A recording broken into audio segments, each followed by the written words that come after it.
proposed government plan for 2021 to 2024.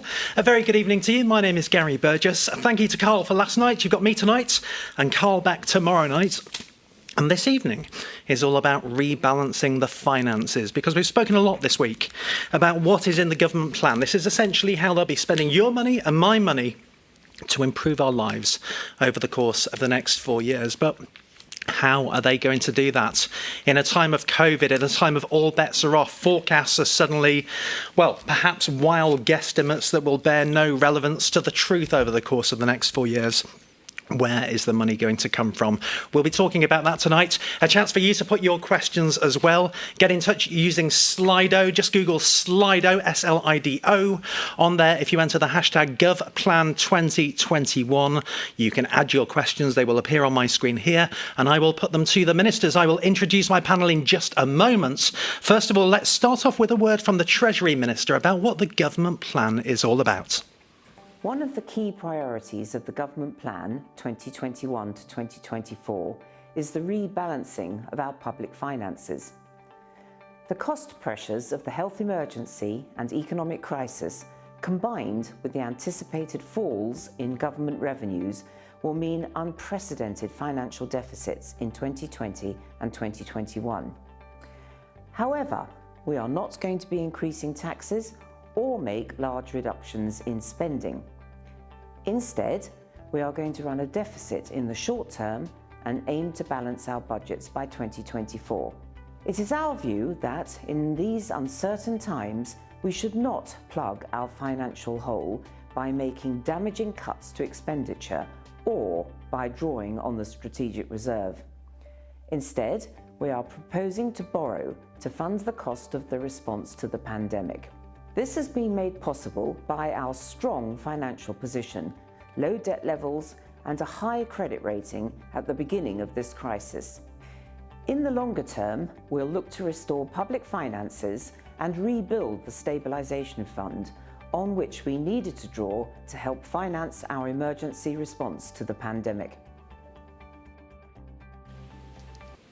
So there you are, a bit of an insight into the plan for the next few years ahead and how that financial black hole will be plugged. And indeed, interesting words there from the Treasury Minister, the aim of balancing the budget by 2024. So already offering wiggle room that the plan will fail. Let's introduce the panel tonight. Joining me this evening once again, Mr. Glutton for Punishment, the Chief Minister, Senator John Lafondre is here. Good evening to you. Good evening.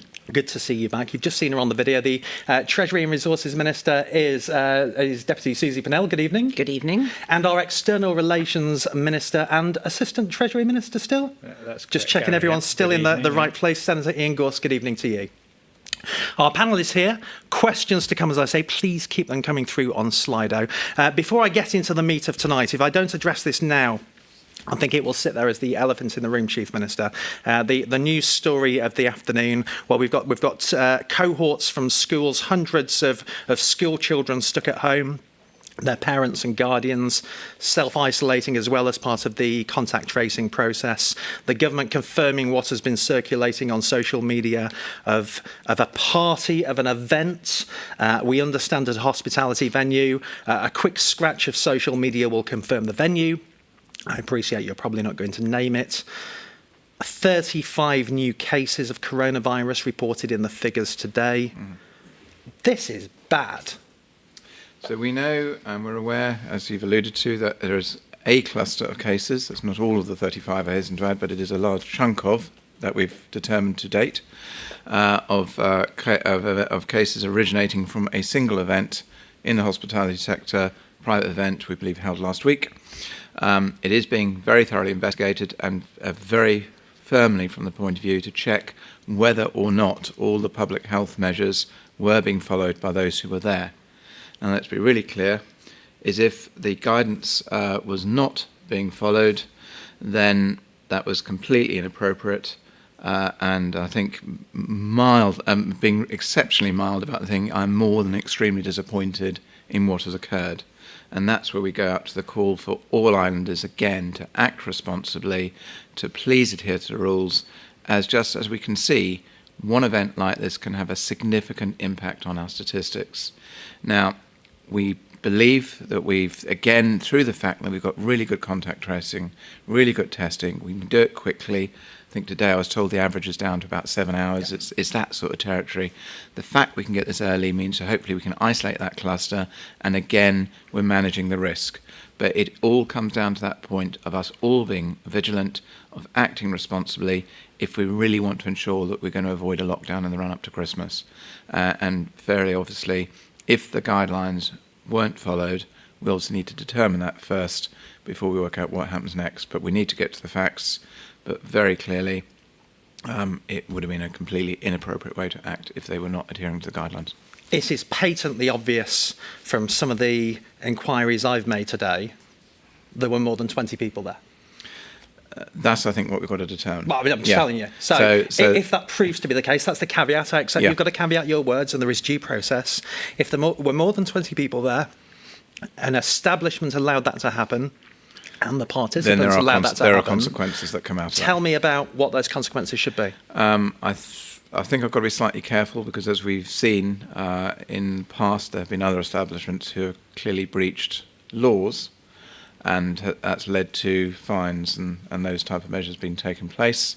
Let's determine the facts first, but I would see no reason why, if there had been a breach of law or guidelines, depending where we are, that those sort of measures wouldn't be followed up on. And, you're doing your best disappointed uncle routine. I'm very disappointed in you. But for more than 20 people to gather at a time when the rules could not be clearer, regardless of whether a hospitality venue allowed that to happen, that to me is take my journalist hat on, just as a tax-paying member of society who feels I have a civic duty, I assume everyone I meet has got coronavirus and act accordingly. That's all I've done since March. I keep my distance, hands, face, space. It's got me through so far. It might go wrong tomorrow, but it's what I do. What is your message to those people and the ramifications and the ripple effect of what it is alleged they did last week at their negligent party? We can already see the ramifications because I believe 2 of the positives are youngsters. That has then had a knock-on impact on schooling. It's had a knock-on impact on all their school friends, frankly, because of the actions, maybe unwittingly, but of their parents who've obviously picked up the virus.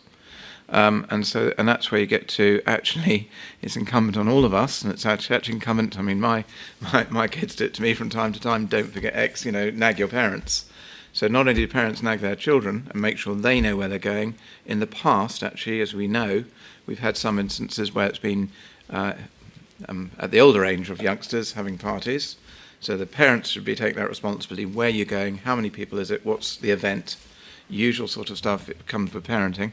And the youngsters need to be saying to their parents, don't forget. And I mean, it's as simple, actually.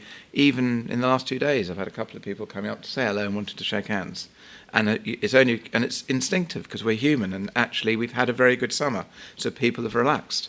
And that's part of the problem, is that we've got to get back into that mode. Your attitude is absolutely right, Gary. You've always got to treat people as if, well, actually, could they be carrying it? You don't see this, it's not visible, and that comes back to this absolute standard thing of wash your hands, keep your distance, catch your coughs, and now what we're saying in public places, particularly indoors, wear masks. And just one more before I will move on with the meat of tonight's meeting. If there are 21 people at a party at a hospitality establishment, do 21 people get prosecuted for being in a group of 21 people? What happens? That's a very good question, actually. I don't know the answer to that, what the outcome is. Usually, as far as I'm aware, it falls onto the venue because they've allowed that group to happen. I don't know if it falls onto the individuals as well. I'll follow that up and I'll give you the answer probably tomorrow night. So we'll put the answer out tomorrow night because I don't actually know the answer to that. Because that would be quite a lacuna in proceedings. It would be an interesting one.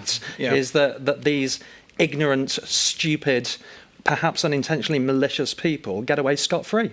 I think that's the question we've got to ask. Usually, whether it's on the individual or whether it's on the organiser who arranged the group, I genuinely don't know. Okay. But I'll find out. Great, thank you. Treasury Minister, good evening to you. So you have possibly, a bit like Rishi Sunak, got a job where suddenly everything on your agenda is nothing like what you imagined when you took on the mantle of Treasury Minister. We have a government plan for 21 to 24, so the next 4 years. You are no longer balancing the books immediately. How do you even go about sorting out this island's finances right now? Just paint a picture of the actual process, because it seems like hell.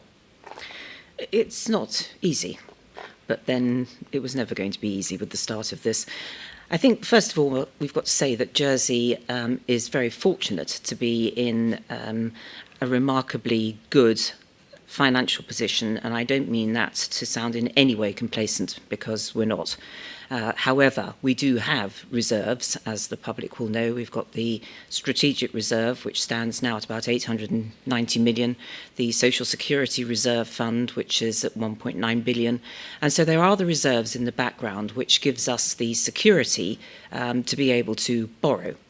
And that's what we've decided to do, although it hasn't been put into effect yet. But we set up what they call a revolving credit facility in May, which allows us to borrow 500 million, which hasn't yet been used, but it gives us the flexibility to know that we can put money into this very, very serious pandemic, because we don't know, as does nobody else in the world know, quite what the next turn is going to be, or how long it's going to go on, or we're a little reassured by the advent of some vaccines recently, but they have yet to be put to the test. So it's a step-by-step process, and the Fiscal Policy Panel, our independent economic advisors, have suggested that the way we're going forward is the correct way, and that, in theory, we should be able to balance the books by 2024. The bit a lot of people don't get, and I've not got onto questions yet, but actually I've seen it crop up a couple of times just scanning through Slido, and we'll get onto it in more detail later, is a rainy day fund is for a rainy day. If the worst global events in living history in terms of its economic and health impact is not a rainy day, and you're simply using that as collateral to show we're a safe bet to lend money to, but won't actually pop your hand in the rainy day fund and spend it, what does a rainy day look like? Well, it's a very good question, and one I've been asked. The fact that we use it as collateral is a point. It also helps support our credit rating, because we don't want that to drop. And as I said in my opening remarks, we don't know where this is going to go, so it could get far worse, in which case we will need that fund. But the other way of looking at it is that because it's quite a considerable fund, it does attract quite a good rate of interest as it stands, which would be diminished if we started breaking into it. And the borrowing facility was at a rate which was less than the interest rate that we receive on the fund. So for as long as we can keep that fund intact, accruing interest, of course, as it stands, then the better it is for the future economy. And that's an interesting point, because I was looking at the cost of the revolving credit facility, and it goes into the £5 and £7 million to service that facility. What you're saying is the money accrued as interest in the rainy day fund more than offsets that. So actually in pure money terms, we end up better off doing it that way. Well, the stock markets, are very volatile at the moment. So as long as you don't touch the fund, it can go up and it can go down equally. So it's impossible to say exactly how much money it will accrue over, say, the next 4 years if we don't have to touch it. Equally, the interest that we would pay on the revolving credit facility is payable when we start drawing down on it. So we have 2 years initially for it set up, and at the moment the only drawdown that we have in sight is to finance the fiscal stimulus fund, which was agreed by the Assembly last week. That's which 50 is million. £50 million, yes. So once we draw that down, then we will obviously start paying interest on that. But then that is, as it stands, as it says on the tin, as they say, it is to give stimulus to the economy in what is potentially going to be a very difficult year next year. In that case, can I just be really clear? The amounts of money in millions, I think it's around the £5 to £7 million mark in 2021 through 24 up against the revolving credit facility. What assumption is that? Because that cannot be the payback on £50 million. Is that assuming you'll draw down more of the 500 million that's been made available? Yes. And if so, how much? Well, it increases as we draw down, and we don't know what we're going to need now. But you've made an assumption as to what the cost of drawing down will be, so that's based on an assumption of what you'll be drawing down. I just wonder what are you projecting to draw down out of that £500 million overdraft? Well, we can't necessarily project because we don't actually know yet what we're going to need. I mean, we don't know how many vaccines we're going to need or will have access to, for that matter. So that's one way of that we will need the revolving credit facility. The 50 million should attract about £395,000 worth of interest for the year. Right. But again, the 50 million won't be used in one go. It's coming in two tranches of £25 million each. So the first tranche at the end of November and then the second tranche in February. So it won't all be drawn down in one go. So the interest payable will be spread out. And this really highlights how many variables are at play. You know, I look at the money set aside for the COVID-19 recovery, and that continues for years. I look at I think it was something like £5.9 million set aside for the vaccine, 30 million for test and trace in 2021. And, you know, the numbers are eye-watering, but there's an element of, I'm only licking my own finger, I will put alcohol gel on later. You know, there is an element of that about it. So how can you give us certainty that you've got a grip on this when actually, if you're being honest, you're saying, who can have a grip on it? Well, you haven't got certainty. Full stop. Nobody has. We are estimating the whole cost of COVID to probably be somewhere in the region of about 400 million by the end of next year. But we don't know what the demands are going to be. So you have to have a forecast. And of course, as I said before, we are helped by the Fiscal Policy Panel, who are the independent advisors, and operate together on what they advise us and what our predictions are. But it's such an uncertain world, so we just have to make sure that we've got the facilities and the finance in order to deal with what is thrown at us. And again, repeating myself, that's why we're so lucky that we had the funds to immediately put in place the facilities that we have with the co-funded payroll scheme, the deferral of GST and Social Security, the spend local cards, which have been an enormous success. I mean, businesses have really, really appreciated those. And although it cost £11 million to produce all those, not to produce them, but to fund those cards. Well, it cost a bit less in reality in the end, but that was the projection initially.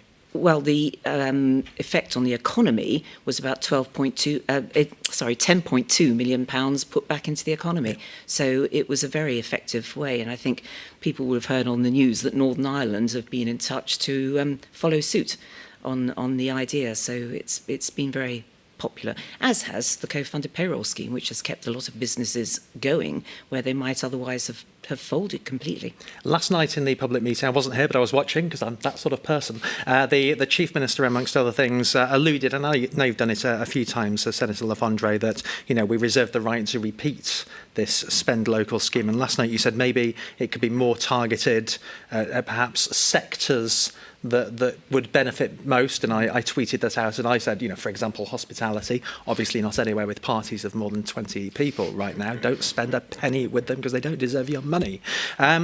Where do you have in mind specifically? At this stage, it's too early to say. What you're doing is two factors. One is there's an awful lot of, I'm going to say the wrong word there, there's an awful lot of analysis that's being done on all the data that's comes through on how that 10.2 million was spent, and when, who's benefited. And you don't know what that's going to throw up. Is an area which particularly hasn't benefited and actually should have done, for example. The other one is where are we going to be at the end of January into February? And that's very much a guesstimate of time. It's you might turn around and say actually end of February going to March. We'll see. And I think. But you're seeing it as sort of an early spring, end of winter thing. For me, I think it would be but as I emphasise, that's purely gut feel. There's no science behind that, so it might be completely wrong. But for me, that feels like the kind of right time frame. It very much depends, though, on what we're seeing, where we are on clusters and COVID, and fundamentally where we are in the economy. The message we've had so far is that the benefit of the spend local card was that footfall certainly increased in town and got people back into that spending, happy to go back into the high street territory. Yeah. You really want to kind of generate that flavour again, and again assisting. I mean, retail could well be suffering again once we get into January. So we've just got to see. Okay. But those are the kind of things you want to take into account. Are we coming out of it? Is this a time again to A, reward people for good behaviour, hopefully, but also B, getting more money being spent locally? So we'll see. Senator Gorst, I remember a press conference quite a few months ago where you did, I love it when you turn your statesman voice routine in your press conferences, and you do the hand and you talk a little bit like that when you hammer home a message. And it was about not burdening future generations with a huge bill that this stuff needs paying for. It feels like the Council of Ministers isn't doing that right now, actually saying, no, we just need to draw breath right now. We don't want to choke the economy. There's bigger issues. I just wonder, has your thinking changed? Am I mischaracterising you? Where are you at in the end of November 2020? No, absolutely, I haven't changed, and nor has the Council of Ministers actually changed. And this is one reason why the PYB, CYB issue was positive for taxpayers right now or during paying their tax now and next year, but it gave us the ability to say, okay, we can then, it's a little bit technical, we can put it as an asset in our balance sheet, and rather than just letting it go into everyday increasing expenditure, we can use it to start to pay back some of that borrowing, which we know this government plan asks the states to approve borrowing of up to £385 million. These are massive amounts of money, but right now it is really important that we have all of the flexibility that the Minister's just spoken about. We've got cash flow, we're investing in the economy, we're supporting islanders' jobs, but we also have this important duty not to just put it off indefinitely. And the PYB issue killed really two birds with one stone. But we've allowed that to happen over a long period of time. We've listened to what the public thought. That's absolutely right. But it's fair to say that during the course of next year, it already commits us in this government plan without numbers, we'll have to think very seriously about, we move from this 2-year facility, which is the revolving credit facility that the Minister's been talking about, and then we'll have to put that out into the longer term. And we need to think about what that long term should be. Is 20 years a reasonable period of time to take debt to pay back COVID? It doesn't seem unreasonable to me.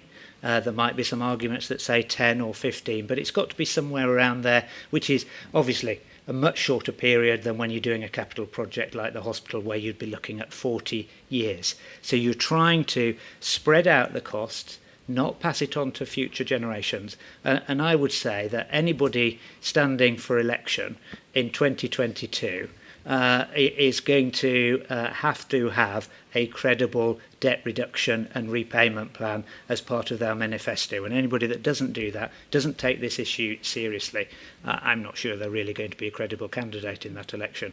So it recognises short-term priorities, but equally very clearly commits to planning to pay it back in the medium term. I was looking through the plan today. International service entity fees bringing in £3.5 million. I still don't know what that is. I'll ask you to explain what they are in a second. But it all feels a bit tinkery. It's just, I don't, it sounds ridiculous to say the odd million here or there, but because the numbers are so eye-watering, there's one, we'll find some new charges to bring in £1 million. I mean, it's like pennies down the back of the sofa based on what you need. I just wonder, are you being ambitious enough? We are being really ambitious in supporting islanders' jobs and the economy, and that's exactly what we should be doing at this stage of the health and economic crisis. It would be a dereliction of duty if we weren't doing exactly that, and we're doing it. We make no apology for it. So equally, where we can get an extra $1 million here or an extra £3.5 million there with the ISE fees, which is international service entity fees, what are they? Which is shorthand for the contribution that the finance industry makes in lieu of GST. So rather than charging all their international clients and having a big bureaucracy of GST, we did a calculation when GST was brought in, and they pay this, in effect, this fee.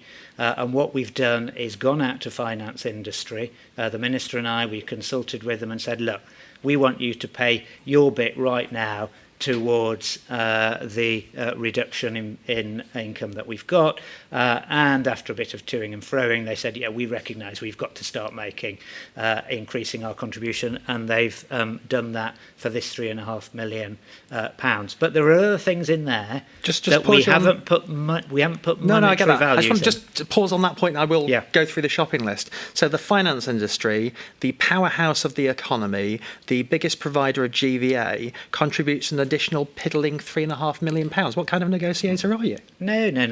This is on the current amount that they pay towards GST. It's an increase of about 40% to that. So it's quite a big increase to that particular amount. Let's not forget that the finance industry's tax contribution has held up, and it's been incredibly resilient. So we don't want to, when they are the ones that are providing the real strength of the base to our income, now is the time to work in partnership with them. They've made this recognition, they've done that, but they are still the main contributors to our tax take right now, and we're extremely grateful that that is the case, because that, built on our strong performance in the past, is what's enabling us to pump these hundreds of millions of pounds into the economy to protect other islanders' jobs. You said it was a negotiation, so what was your starting figure if you ended up at £3.5 million?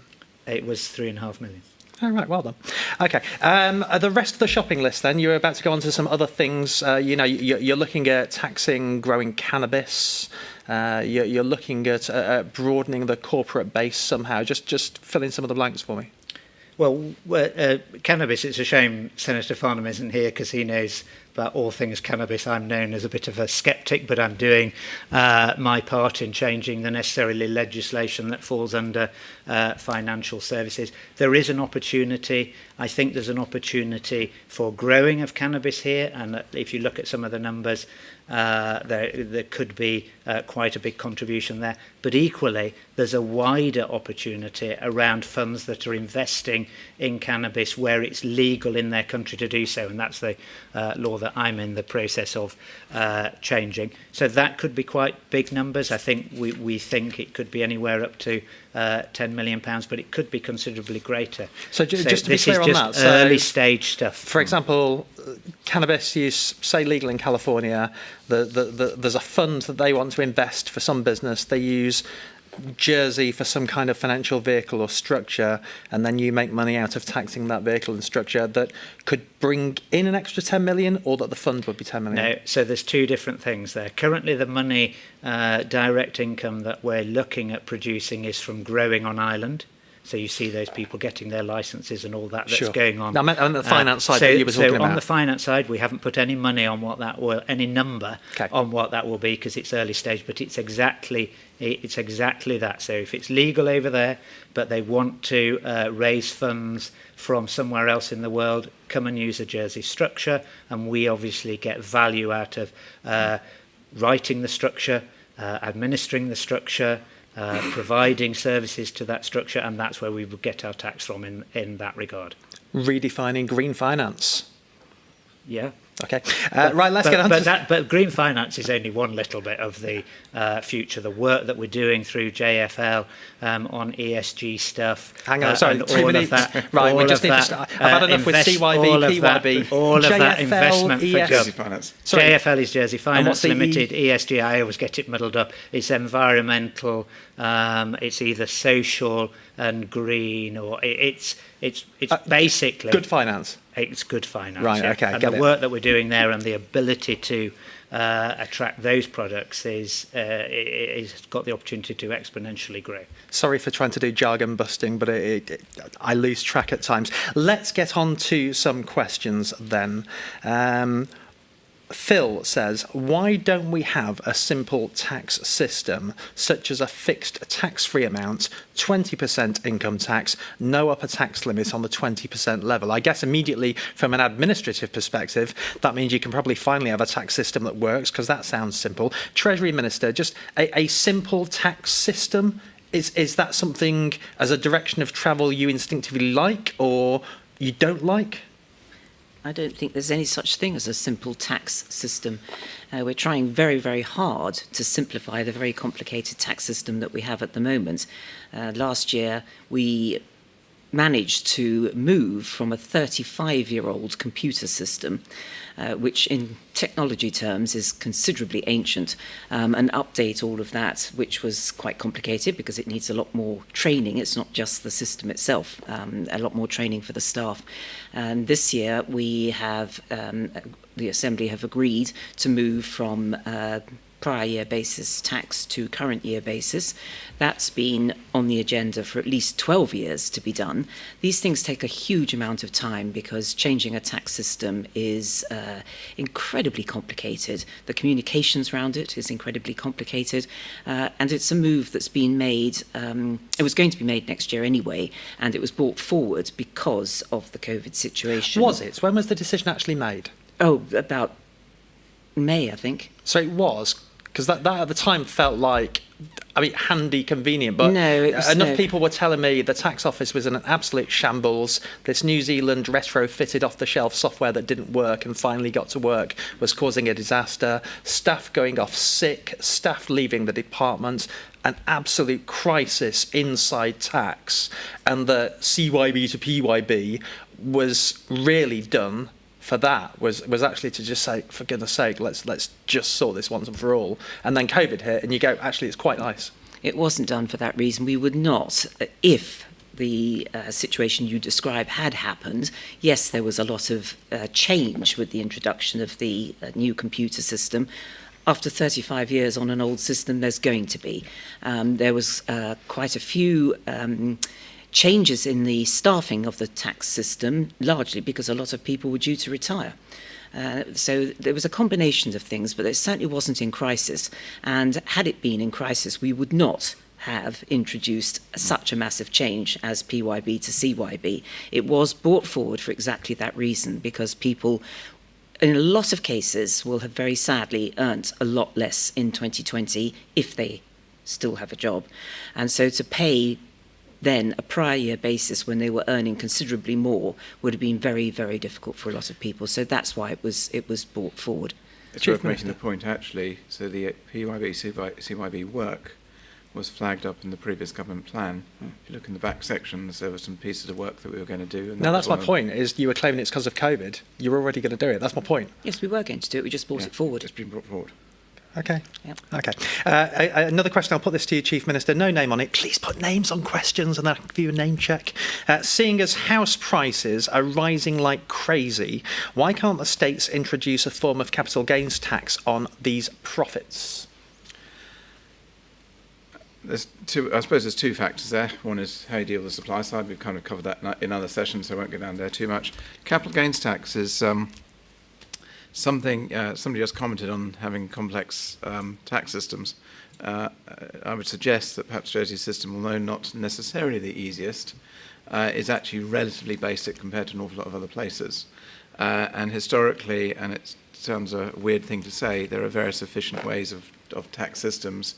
Capital gains tax, from memory, is actually, certainly from the UK perspective, where they've had it for many years, is complicated to administer and relatively collects least amount of tax relative to the complexities involved. So bear in mind, we've just had a commentator asking about simple tax systems. I was going to say a CGT system, a capital gains tax system, is not in keeping with that simple system. You also got then to work out, of course, and this is memory, so I might get shot down by a whole host of former colleagues in the accountancy world, but if it's on your own principal private residence, i.e. your own house, I don't think capital gains tax is chargeable anyway. So if somebody sort of, it's where it lands and how much you're going to generate for that, which you always need to understand. Lots of questions. And it's also, bear in mind, one of the key things we do around financial services is have about certainty of taxation, so you don't introduce a sort of completely different way of taxing certain things at the drop of a hat. Okay. Ben has dropped a lot of questions that are all around the same area, but actually the gist of it: bread and milk are taxed with GST, while you can fill up a super yacht tax-free, but a disabled driver pays 3 types of duty and GST on road fuel. Is it fair? Treasury Minister, do you stop and ponder these things at all, the fairness of what we have now? Never stop. It's day-to-day consideration. So is that fair?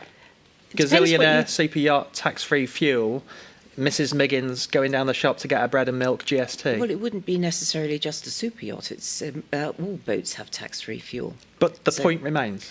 But what's fair? We've been here before around this buoy, to use another sailing analogy, of where do you start and where do you stop with having exemptions, thank you, from GST. I think in several jurisdictions they have exemptions on food. Well, what's food? Where does that start and where does it stop? And the bureaucracy of all of that is prohibitive. And I think with 5% GST, it's a tax across the board, so everybody pays it, as do visitors. That I think at 5%, it's not prohibitive at all. And I think it's fair as it stands. Can I come in as well? Yeah, Sorry, Gary. Only because, in fact, Ian will remember those Helicon days as well. So we both were elected in 2005, which was after GST had been approved. But I was the Assistant Minister in Treasury at the time when we had to do the implementation. And we went through all these arguments, and I think I've probably got about 20 speeches around food exemptions, which was, I won't say it's still a subject dear to my heart, but it was something I learnt quite a lot about. And and in fact, it was also giving me a response to a question that was asked last night, which I didn't answer, or didn't have the time to answer. So GST in itself is marginally regressive, which is kind of the illustration you just given. But what we made sure to counter that is we put a package around it, which is either within income support or within what they call the food cost bonuses, food cost bonus, and that's morphed into something else now, which meant that we offset the impact of GST through people who could not afford it. And that was the principles. That was why the fairness bit came through. Three and times. The reason, sorry? 3 times we did it. Yes, exactly, a whole number of times.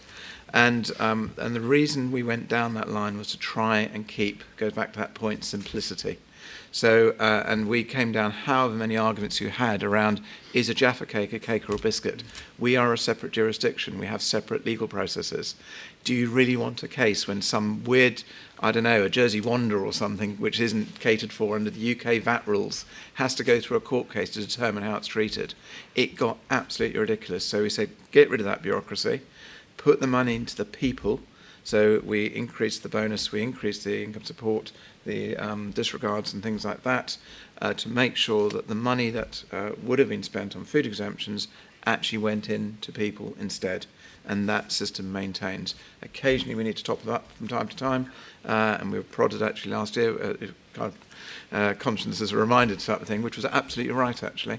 But that's the principle, is keep it simple, keep it low, keep it broad. You don't get into the mire and the weeds of lots of complexities, because otherwise you end up in a bureaucratic system which benefits nobody, other than you're having more civil servants doing things when they could actually be doing other stuff. And I get the simplicity, regardless of the rights or the wrongs of having as well we've done. So we've addressed the morality. Well, that's the bit I was going to come on to. It just still strikes me as perverse that the solution to a government charge is to have to increase the benefits system. I mean, it's you admitting you're causing harm. Well, I would say, sorry, we addressed it across the board, because we did, from memory, I think we did it around the taxation allowances as well. We did it on the people who fell between two stools, so weren't on benefits but didn't earn enough to pay tax, and then on the benefits system as well. And the point is, those were all existing systems, broadly speaking. So it's very, very easy then just to change them so you get the money in your pocket, rather than having to create new laws or create a new system which costs us hundreds of thousands usually, and then has to be administered year on year. So what you've actually got to look at is the objective and the outcome you're trying to achieve, which I would suggest we did achieve and hopefully have maintained, versus what's the overall benefit for islanders, keeping it simple and keeping bureaucratic costs down, I would argue is in the interests of islanders as a whole, whilst sorting out the people who can't afford it. You and I spoke about your thoughts on the percentage GST the other night. I'm not going to give a heads up as to what you said. I'm going to ask the Treasury Minister for your thoughts. Well, here we are with 5% GST. Does it stay 5%? It does at the moment, yes. Is it your intention that at the next election GST will be 5%? I would sincerely hope so, yes. There are no plans to put it up at all. Okay. We have balanced, which is what this is all about, the finances in order that we don't have to do that. But of course, there's going back to this uncertainty of the whole world as it stands, there may be a need in the future in order to rebalance finances. But at the moment, our forecast is that we will not need to do that. Okay, well, that's the most unequivocal response I've had to that question so far, so I appreciate that. Assistant Treasury Minister and External Relations Minister, I'll just call you Senator Ian Gorst, it's far easier. We've done the C word of COVID and of cash and whatever else begins with C that we say these days. Let's do the B word, Brexit. I'm sure it's the sort of thing that keeps you awake at night. Nick asks, is the EU still a threat to the island's finance industry after Brexit, as warned by the late Colin Powell? So one of the things that late Colin Powell said, and I think it made front page coverage, it probably made your column as well, Gary, was that the challenge for us could be, and he thought it would be, that when the UK was no longer a member state, some of the principles that the UK believe in and we believe in as part of that British family would not be so well represented. And if they were not so well represented, there are other member states who believe in the same sorts of principles, tax sovereignty being a really important one, but they are smaller states. We know Ireland has very much the same view about tax sovereignty that we do.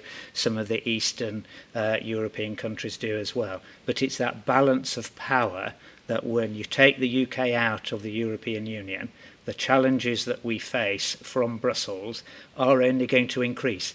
And I absolutely agree with him. They are. That's why in government and in this government plan, you see we've got hard-wired money in for external relations. We created, at the end of last year, a new EU directive in my team. It sounds grand, but it's two people. And one of them is basing themselves around Europe and building additional relationship in the capitals of Paris and Berlin. And of course, we've still got the Brussels office that's joined with Guernsey.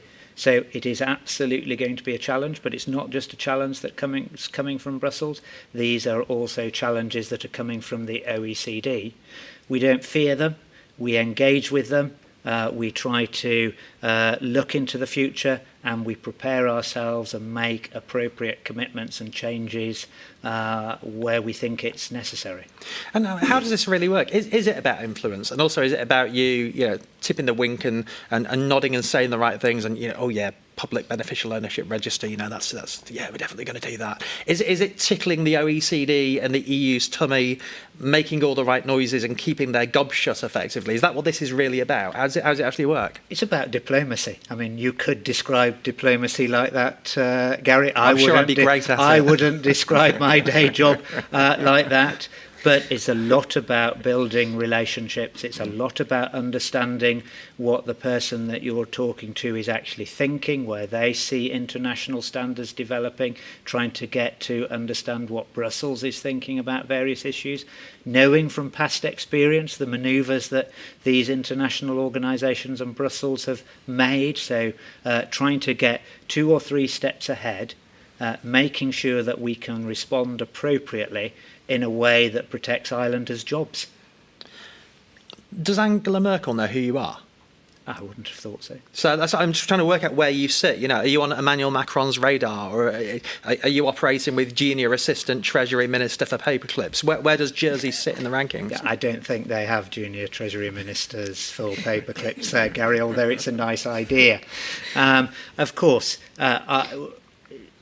where we engage largely is it can be at ministerial level. That's not as frequently as we would like, and we're working to improve that.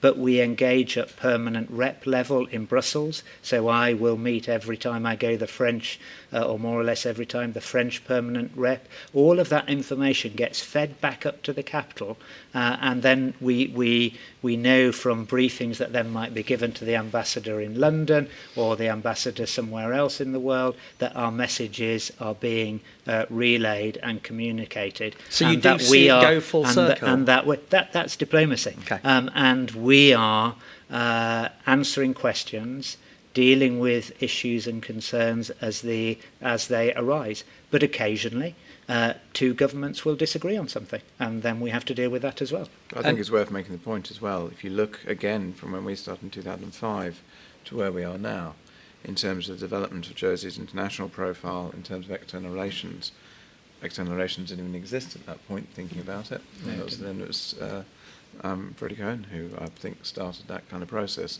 and it was always done as might have been the chief minister or the president of Policy and Resources probably, or other relevant ministers would have done it almost as part of the separate job.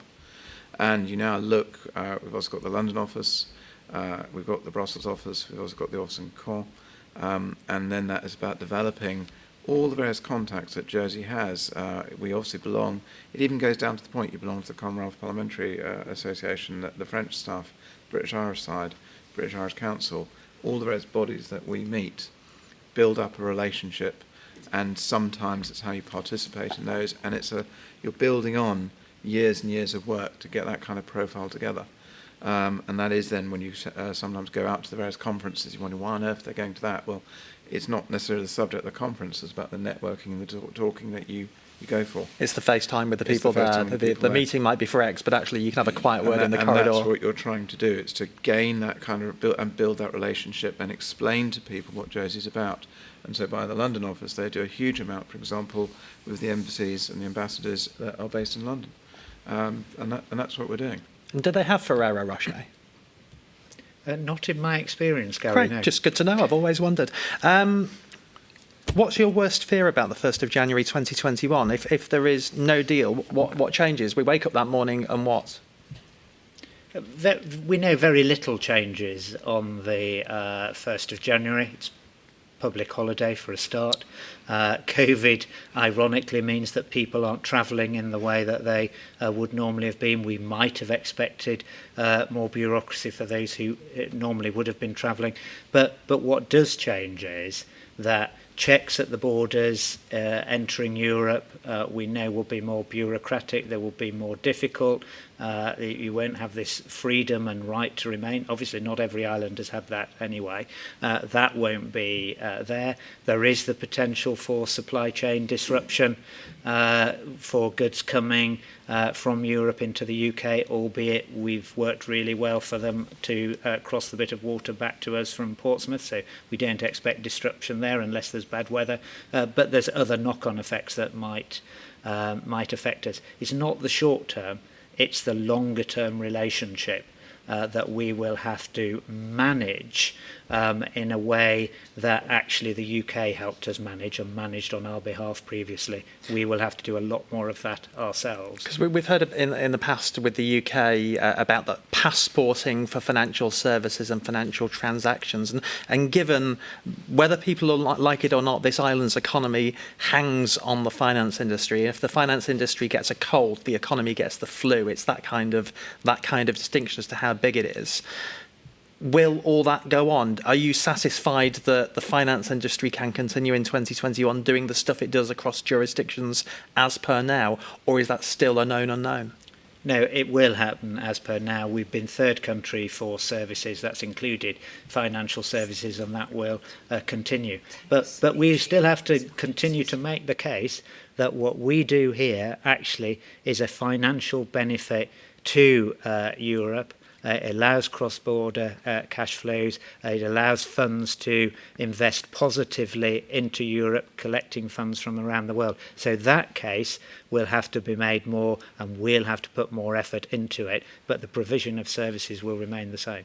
A question from Richard to the Treasury Minister, who says, Jersey's Customs and Excise website now states that UK VAT should be included in calculating GST, effectively a tax on a UK tax. Is that right or wrong? I haven't seen the website, so I couldn't really comment on that. But what we are hoping, which is in theory in discussion and hopefully going to happen, is that with online purchases of goods, for instance, that people like Amazon or whatever will start collecting the VAT and, in our case, the GST for us, so that we don't have that situation when goods arrive in Jersey. And just to expand on that, and I'm sure if Richard wants some more clarity on that, he can get in touch with you. We heard on the news last night and in the paper, I think it was today's paper, it might have been yesterday's, from the Jersey Consumer Council, flagging up concerns that we know the Minimus level has reduced from 240 to I think 135 quid. In effect, if something that you purchase costs £135 or more, it doesn't get through customs until you pay the GST. And I know people have been caught up in that legitimately.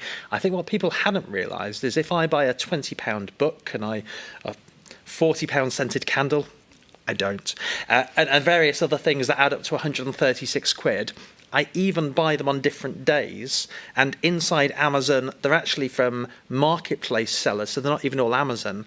Amazon bundles some of them, but also if they all arrive separately into customs on the same day, customs then treat that as a £136 parcel and charge me.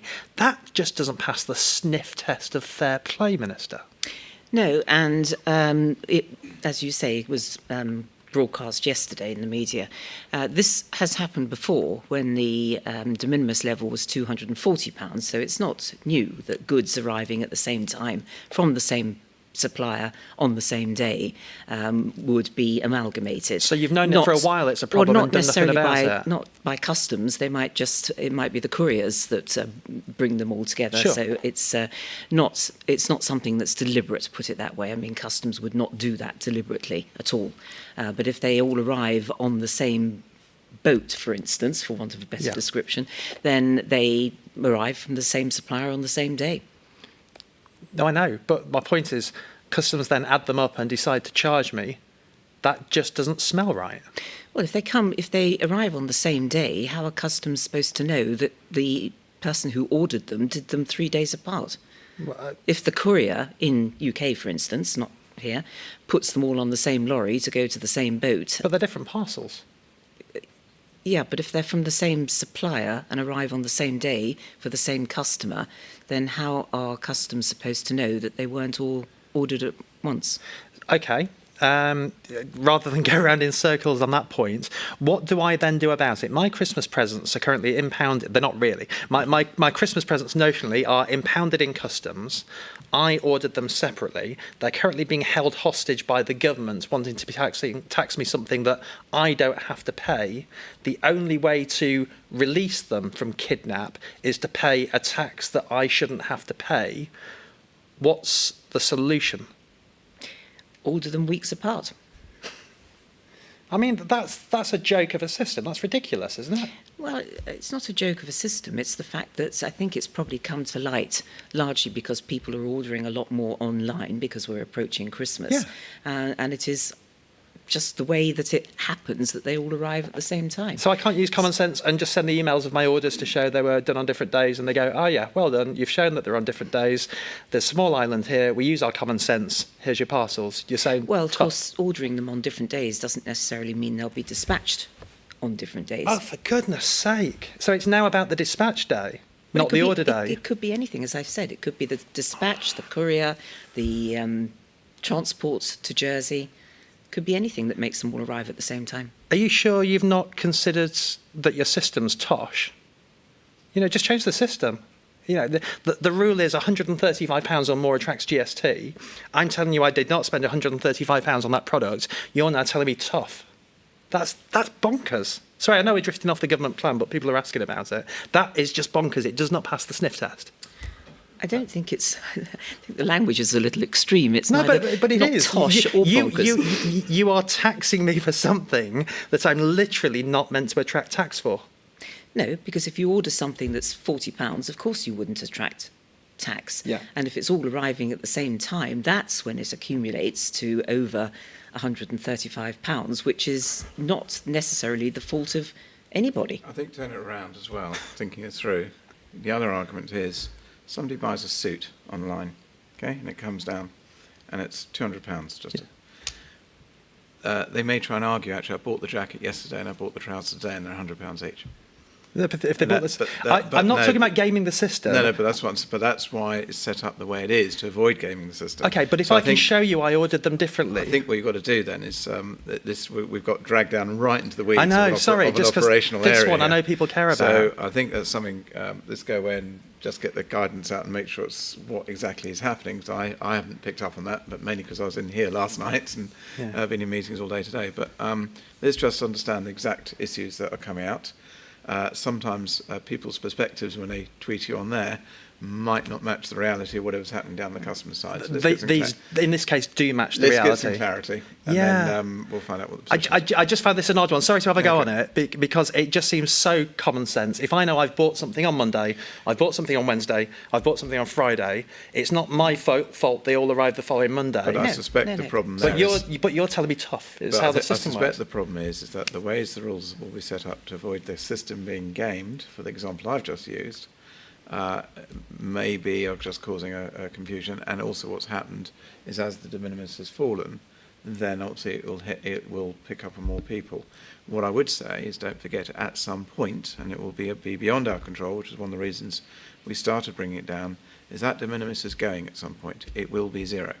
And at that point, the argument's moot because it's going to be taxed anyway. I get that, but you're now saying No, the problem is solved when the rules are changed. I'm No, saying what I'm your saying is rules let's don't work. Let's go and get the clarity on what's Okay. causing the anomaly in the rules that you're talking about. Okay, right. Sorry for getting het up. Let's calm things down by talking about the United Arab Emirates. This from Chip to the External Relations Minister. Human rights. How do we square schmoozing a country like the UAE, who have dreadful human rights history? It's all about cash again at any cost.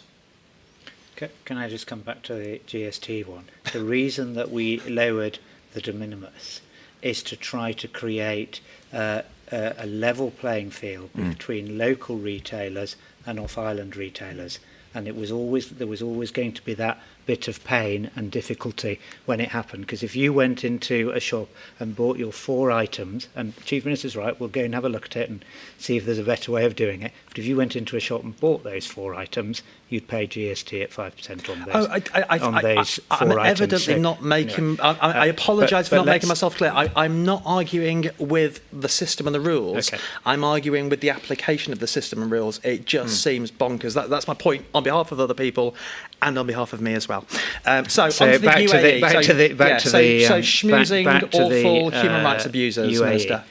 So we engage globally, particularly in core markets, and the UAE and Middle East has been a core market for Jersey for a number of years now. I think President of Policy and Resources, Pierre Horsfall, was probably the first official Jersey minister, as it were, to visit the UAE. So it's a long relationship, and we align ourselves with UK foreign policy as a matter of international law. And of course, whilst I don't necessarily want to get into all of the detail, it's fair to say that in the UAE, they have made strides and progress, and they are making progress on those areas that we here in Jersey take for granted around human rights and all of those issues. And countries are on their own road of progression, and we support that.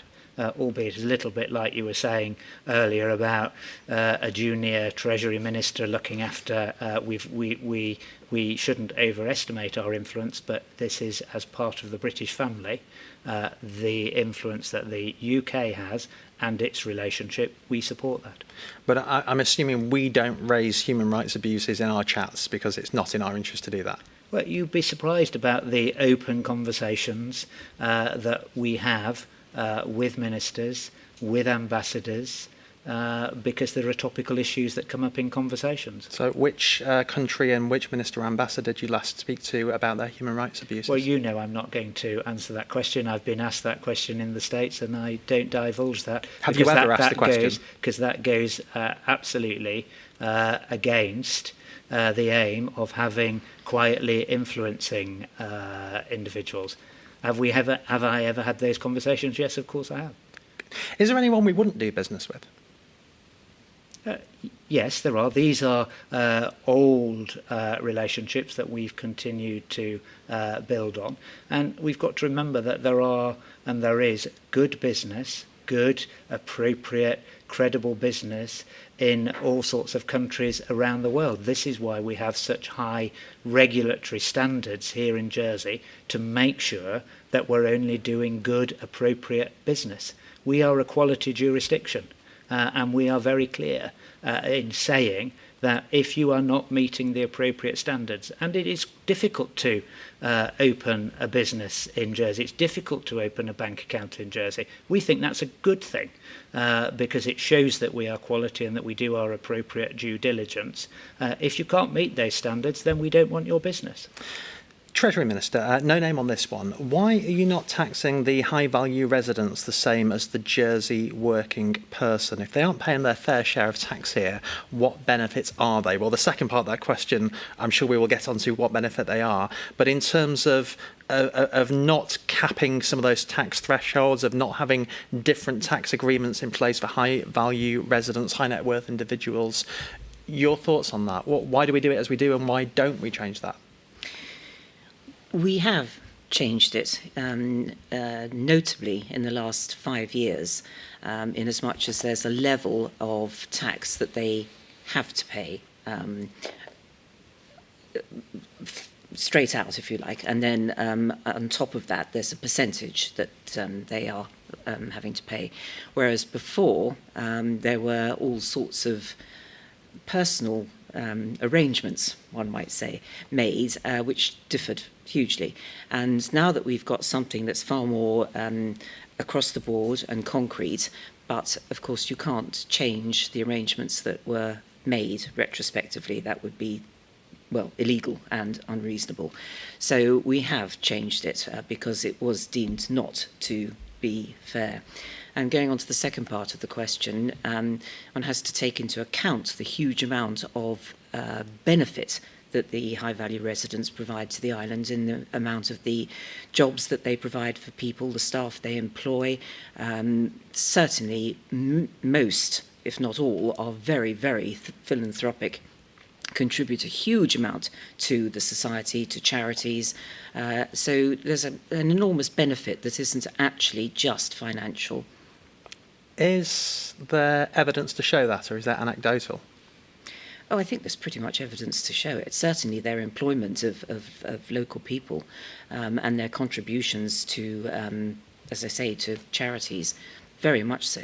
I can't find the specific question, so apologies that I'm not name-checking you. I'm looking through Slido. Someone might find the questions that I'm alluding to, but when I scrolled earlier, I saw somebody saying, if you look at how many millionaires plus there are in Jersey, would you consider a millionaire windfall tax, a bit like New Labour government 1997, I remember the utilities windfall tax, to do something dramatic, one-off, appeal to their philanthropic, moralistic nature, a bit of their civic duty, a bit of giving back as a time of pain when they can afford to do that when other people can't.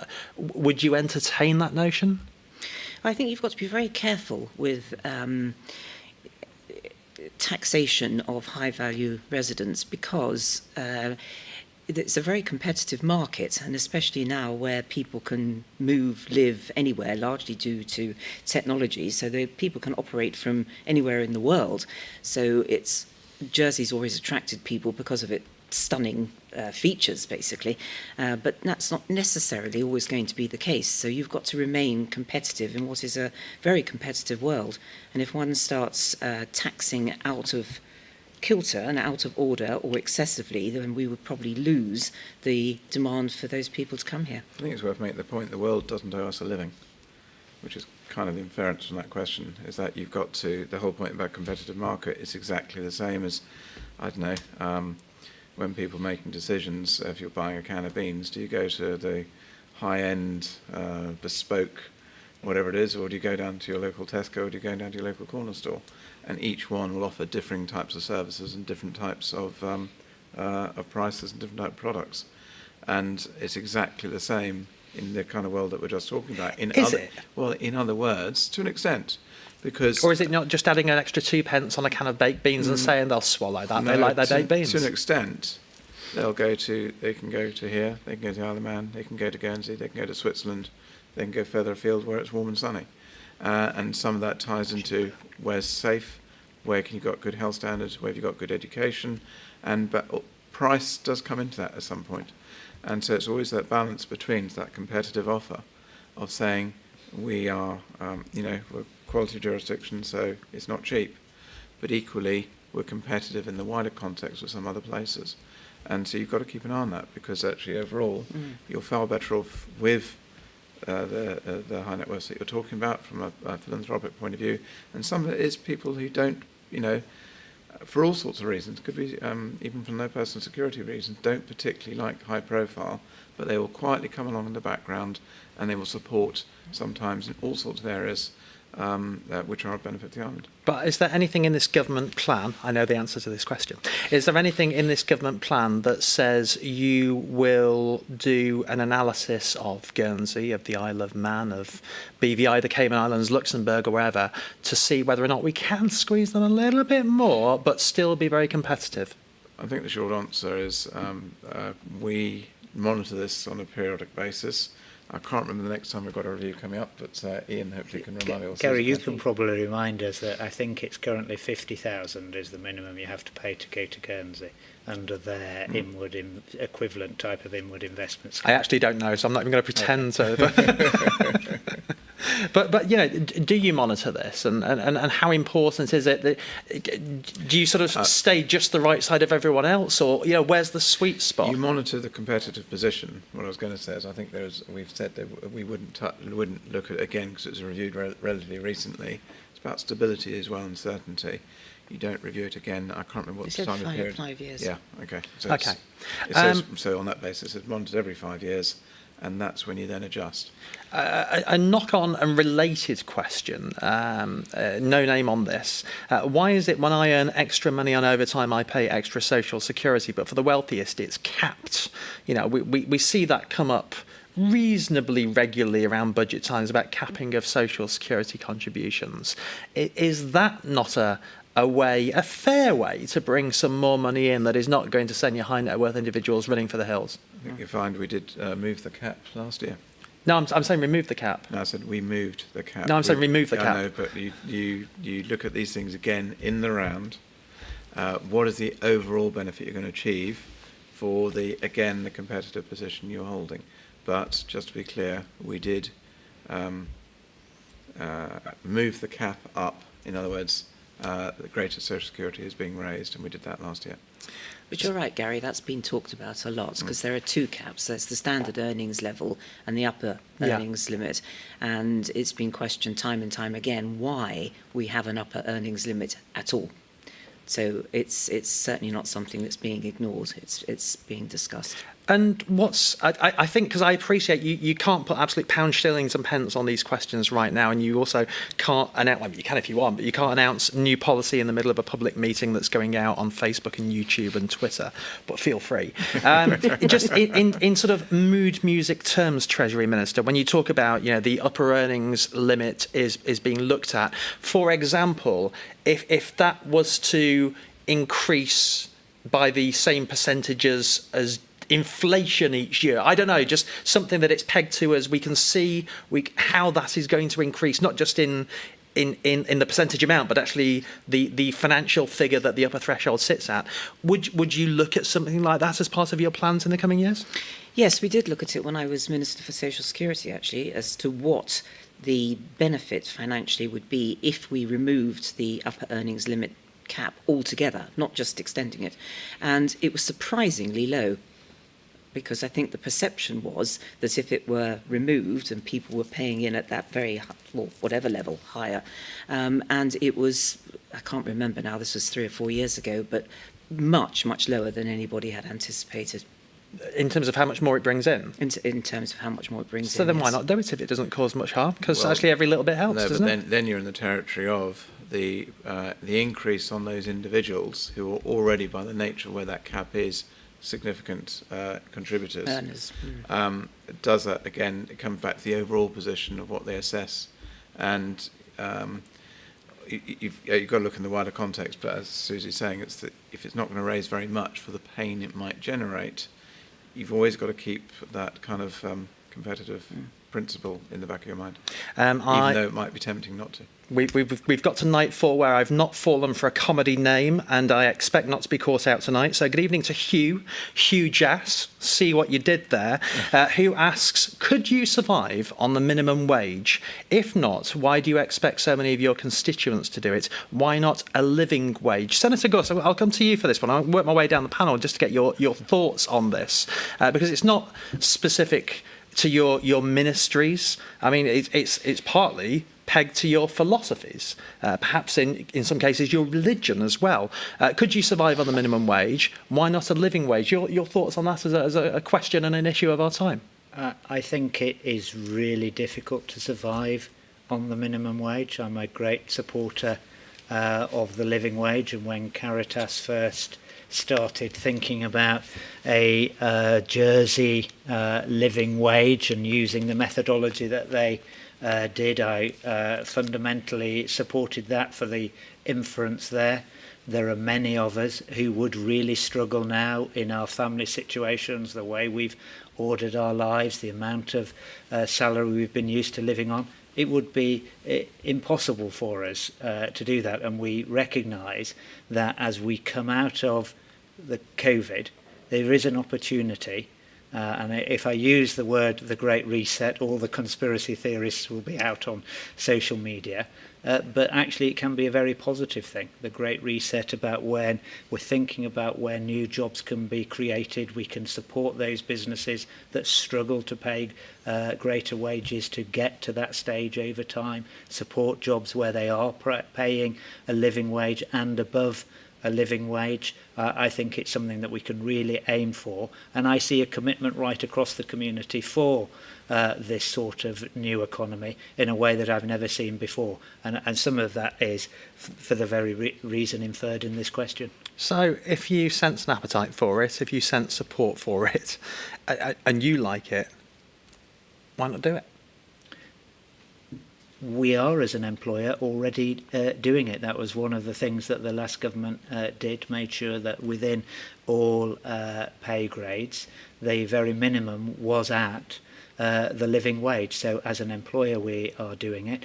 But not as a contract supplier user. No, well, that is a very good question, Gary, and I was disappointed to read that, because I think there is a policy in government to make sure over time, and maybe that during COVID has not been followed in the way that... No, this was years ago. A great bit of spin from pre-communications unit time. A press release came out heralding how this government loves the living wage, and that all new contractors must pay the living wage, and they got loads of coverage out of it. And hey, I failed as a journalist to dig on an obvious question, which is, what about your current contractors, government? There are still contractors to government, including cleaners, who are on the minimum wage, and some of your arm's length organisations are using their own budgets to top up that money because they're ashamed of you.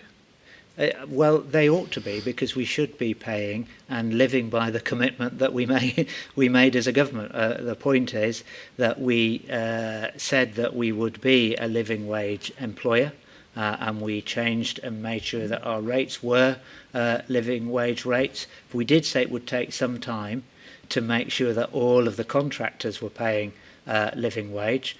Perhaps that's taking longer than we envisaged and longer than we would like, but I don't think there's any disagreement amongst the three ministers here tonight, and I'm sure that the two SEB members, it's nice to be able to pass it over to the two SEB members. We'll go away and make sure that commitment is delivered in a timely manner. Well, let's try and sort this now, Chief Minister. I don't people have heard you mumble. You're like, well, didn't know that.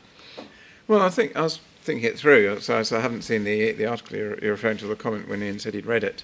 So my understanding was that we'd committed that essentially, and maybe it's contracts as they're coming up, so maybe an existing contract has been there, has overlapped. So usually I think they get renewed every certain number of years.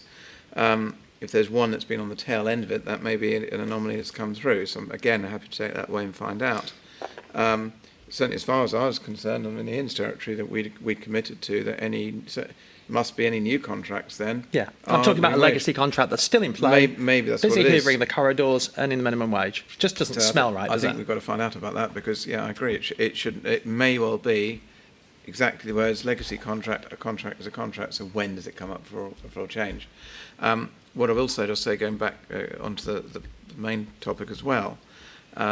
We also had the argument this year, a discussion perhaps around the objective. I think was for this year to be living wage, and I know Deputy Martin particularly. It was a bit of a heart-wrenching moment, but equally, it wasn't the time in the middle of a COVID pandemic to bear in mind all the various support we put around islanders to put that course onto business where if they are that fragile, it might just tip them over and just cause people to lose their jobs. We did make the point that the council ministers as a whole is, I think, unanimously supportive of the living wage as the objective. What we've got to do is get out the pandemic and the economic consequences and then keep bringing it up. Because the point is that what it hits, you're right, it hits the low earners, it also particularly hits businesses in agriculture and hospitality. And it's that balance about, yes, we can have that principle, but if it costs 500 people their jobs, you've kind of shot yourself in the foot. And I completely get that. And I think most reasonable people, even who want this to be brought in today, would accept reality bites back on planet real world right now. No, I get that. But Treasury Minister, what I don't see anywhere in this 204 pages is the government, and bear in mind this looks to 2024, saying our ambition is by 2024, for example, that there will no need to even use the phrase living wage because the minimum wage we expect will be pegged to that and we will work towards it over the course of 4 years. That gives business 48 months of planning to be able to get to that point. Everyone knows the rules of engagement. Those who don't think they can deal with that have got time to get out of the game. Don't be in business then. Are you really taking this seriously enough, or are you just doing the easy political thing of going, well, we support you doing it off your own back because it costs us nothing? No, it's been too long in the coming. For a very long time, years now, we've been saying that we must raise the minimum wage to the point where it matches the living wage. And of course, both go up annually. We have the Employment Forum who advise us on what the minimum wage should be, how much it can go up, how much, as the Chief Minister said, business can tolerate, which is the major criteria, and especially in the current circumstances. But I, for one, feel that we should have an across-the-board living wage. At the moment, of course, the living wage is not compulsory. It's down to the particular employer to bring it in, and fortunately a lot of them are, and certainly as government we should be leading by example on that. But it has taken too long. But I just wonder, again, I've used the phrase a lot this week, you're the actual minister. Why don't you put a sentence in your government plan then to say by 2024 our ambition, you can use the word ambition and endeavour like politicians do, which means you probably won't bother, and besides we'll be out of office by then, so it's not a problem. But we will endeavour to peg minimum wage to the living wage by 2024. You could write that sentence in, but you haven't. No, we haven't. Perhaps we should have done. It's been talked about for so long, I don't understand why it's not in there, actually. Yeah, I think you've still got time to bring an amendment to your own plan. I think there'll be plenty without us bringing our own. OK, right. More questions then. We've got about another 10 minutes or so to go. Thank you for these. One from Richard here. Should we delay the £800 million hospital project due to the unforeseen COVID-19 crisis? Chief Minister, first of all. Is the short answer. Longer answer, at the end of the day, and we've seen this all the way through, the more you delay, the more it's going to get expensive.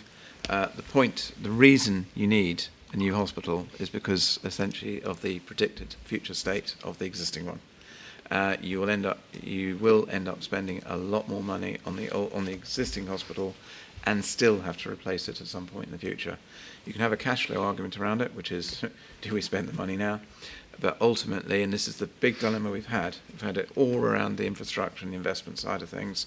It goes back to the IT systems, offices, whatever. It's the same principle here. Because one of the crucial things that this island enjoys is a very good standard of health care. And what we want to do is keep that going. Having an old hospital with a constant thing of a building site and repairing is not good for you as a patient, it's not good for you as staff members, and also then you've then got to look about the recruitment and retention of future staff. So you've got to bite the bullet at some point. Let's get on and do it. And for someone who's been there as Chief Minister in a previous Parliament, Senator Gorst, you know, I think back to the headline figure of £297 million for a hospital. I now look at £804,500,000, including contingency, except it might not all need to be spent. I mean, it's obscene, isn't it? It's a massive amount of money. And we can always look back and say, oh, well, if we'd voted this way, maybe this would have happened and that would have happened. I have, as much as I might not have wanted to, have always voted to get the thing done. Now, some of the other sites have been really controversial and others have disagreed. We're seeing now that this site, even though it can deliver a good hospital for Jersey, is now people are coming out and being controversial and saying they don't like it, and there's this, that and the other, and there's another site that we just haven't yet considered that we could do for cheaper.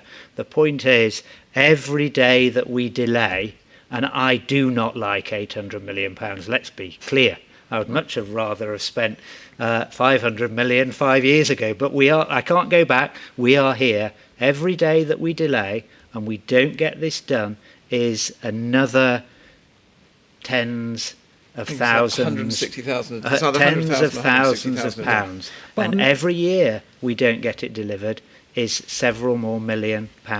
So we've got to work hard to get that 800 million down. And I've been robust in the Council of Ministers because it puts pressure on our existing resources, and we know we've got the challenge of COVID. And then you've got this added pressure of £800 million, but we just have to get on and build it, as painful as it is, because thinking that there's another wonderful site round the corner that will give us there is no ideal site in Jersey, and anybody that says that there is kidding themselves and kidding everybody else. And it's just going to cost more if we don't go with it. I think you also make the point, again, it's difficult comparing like with like, because they are different things that are being provided. So this does provide mental health, whereas previously it didn't. So there's an extra cost in there, which was around. It was in, but just not included in the 500 million or whatever it was. I don't think you need to try and defend the difference, Emily. We can see what's happened over the course of a decade. There is a difference in there. But also, the other bit, though, is that the bit that isn't included in this, and I think people don't realise, you know, the spending just to paper over the cracks of the existing hospital over the next few years is £68 million. £68 million. Exactly. Yeah. So that's what I'm saying. The money that you're going to be spending just to try and keep where you are is huge. And what I was also trying to say as well is what for me, bearing in mind it is a huge sum of money, I mean, it's absolutely right on that front.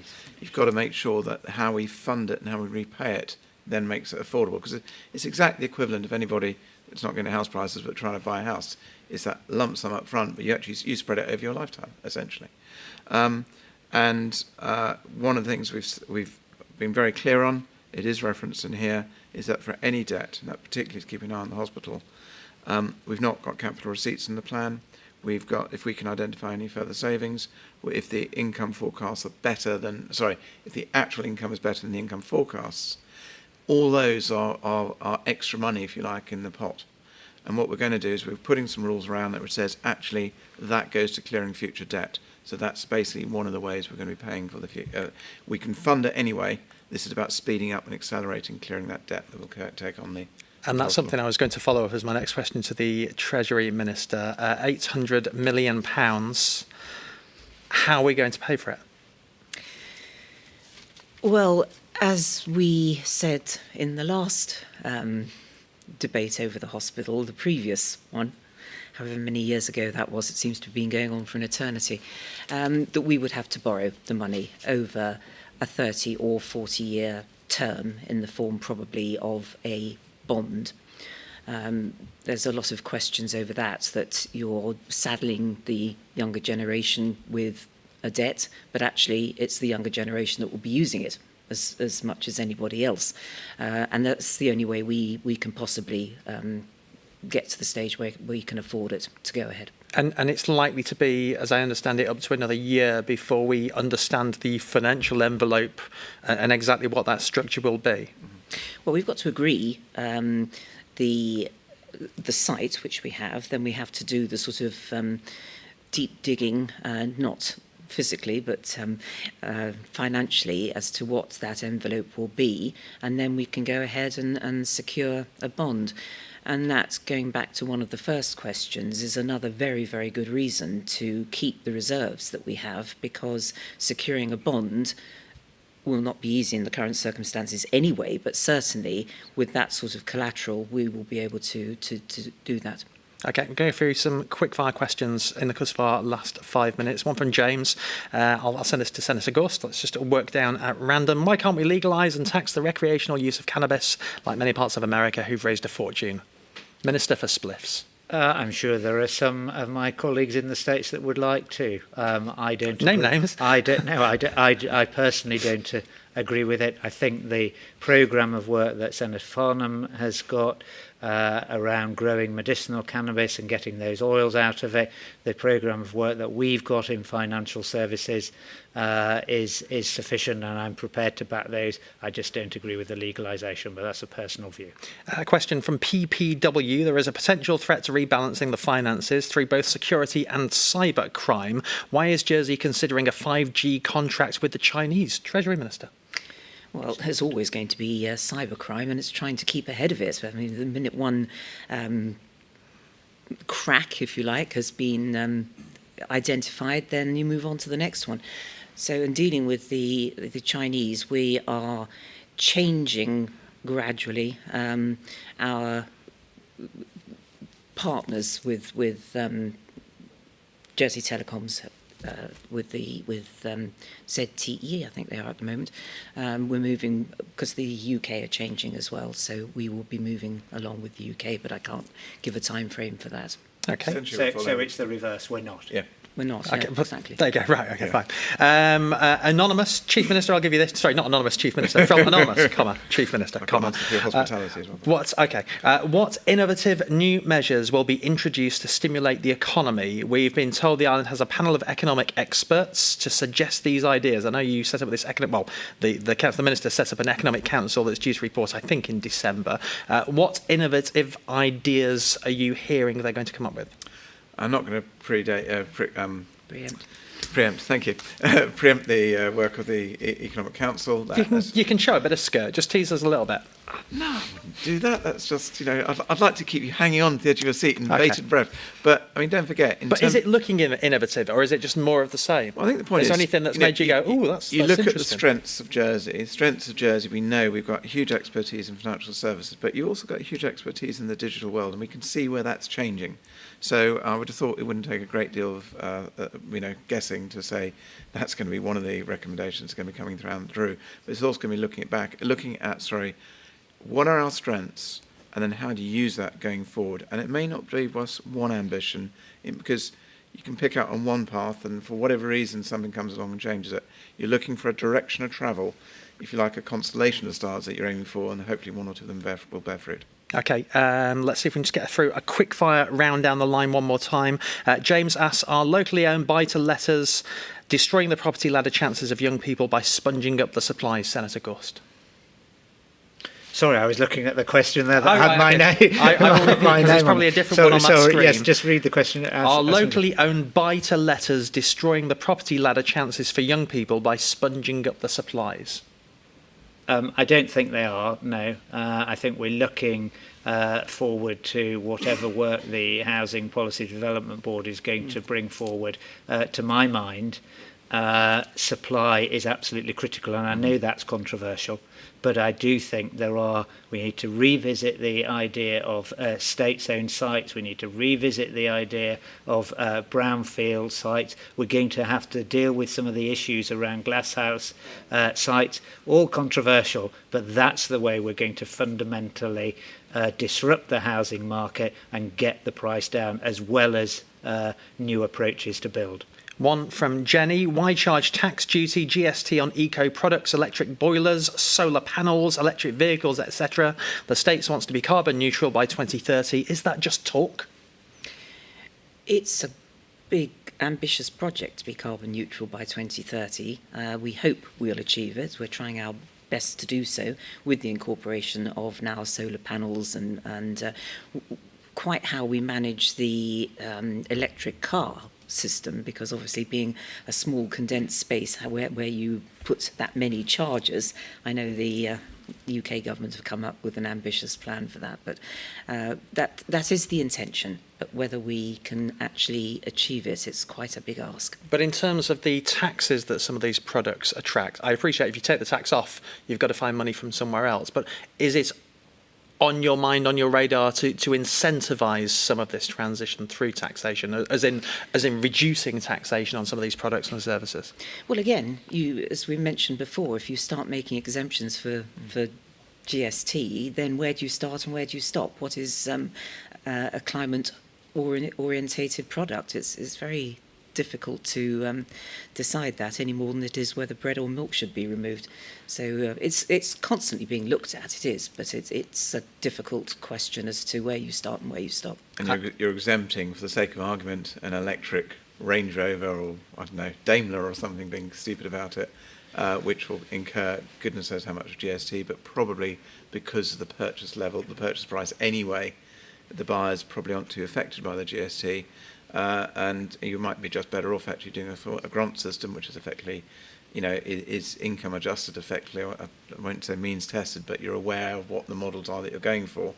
So again, it's simpler to do a grant system run exempting things, because then you get into these anomalies in exactly the same way as we've seen previously. The advice on GST has always been low, broad, simple. It's 8:30. Our time is up. I saw you got handed a note. I don't know if it's a note with something juicy you can share with us or not, but it's an answer to your question about the scenarios under hospitality. I'll try to do it as quickly as I can. So if it was a group of 20 plus people, the people themselves wouldn't be prosecuted, is the intention. The venue could be prosecuted, but this is slightly hypothetical if you don't know the circumstances. Depends on the circumstances. For example, if they hadn't kept the contact details, they haven't kept the record of names, they hadn't been enforcing spacing, that might be circumstances you might take into account.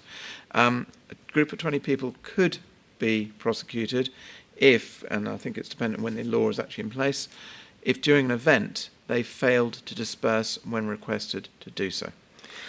Well, there you go. That's clarification of what we suspected, which is that the laws as they stand, and I suspect the orders as they come in, are not as watertight as perhaps they should be. So we'll keep an eye on that in the coming days. There are measures there that do mean that we can follow up on it, and that's the point I think we need to make. And you've the made the new point. law that we approved this week will deal with it when the order is signed. So the order has got to be in place, is what I'm trying to say. And we heard next week. Is that Monday? I know the health minister is keen to get it in as quickly as possible, so I'm not going to give him a date, but I know on these things it's as soon as possible and it's within the next few days. Great stuff. Appreciate it. Thank you, the three of you tonight. Thank you so much for all the questions as well. To the Chief Minister, Senator John Lafondre, to the Treasury Minister, Deputy Susie Pinnell, and to the External Relations Minister and Assistant Treasury Minister, Senator Ian Gorst as well. Thank you so much. Tomorrow night, the fifth and final sesh, responding to COVID-19 with the Chief Minister, 5 nights on the trot. The Health and Social Services Minister will be here as well, along with the Minister for Home Affairs, and it'll be Carl back in the hot seat. I should also let you know there is a government press conference happening tomorrow at 1:15, and that is going to be talking about the COVID-19 vaccination programme, which is something I know a lot of people care passionately about right now, and are craving more knowledge and a sense of a timeline. I genuinely don't know what's being announced tomorrow, but I can tell you it is happening at 1:15 on all the usual socials, and I'll be tweeting it live because I'm that sort of sad loser I am. Thank you so much. Thank you for all the questions. Really appreciate it. Carl's back tomorrow night. Bye-bye.